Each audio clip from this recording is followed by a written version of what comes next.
Le baptême chrétien, selon la Bible, est le témoignage extérieur de ce qui s'est passé intérieurement dans la vie d'un croyant. C'est une image de l'identification du croyant avec la mort, la mise au tombeau et la résurrection de Jésus-Christ. Romains 6, 3, 4 décrit cet acte comme le fait que notre ancien moi pécheur est enseveli avec le Christ et que notre moi nouvellement créé est ressuscité pour marcher avec lui dans une nouvelle vie. Le baptême n'est pas une condition du salut et il n'a pas le pouvoir de sauver. Il s'agit plutôt d'un symbole du salut qui a déjà eu lieu.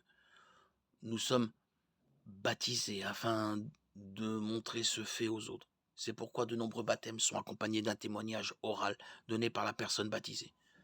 C'est le témoignage qui est la partie la plus importante du rite et non le rite lui-même.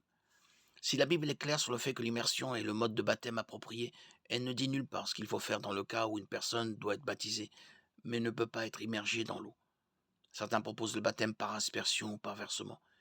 Bien que l'aspersion et le versement ne correspondent pas à ce que le baptême signifie, la mort, l'enterrement et la résurrection de Jésus-Christ, il existe clairement des situations où l'immersion complète est impossible.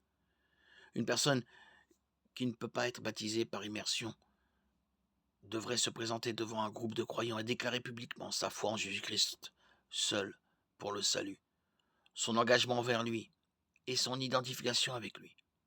Cela permettrait d'accomplir ce que le baptême signifie.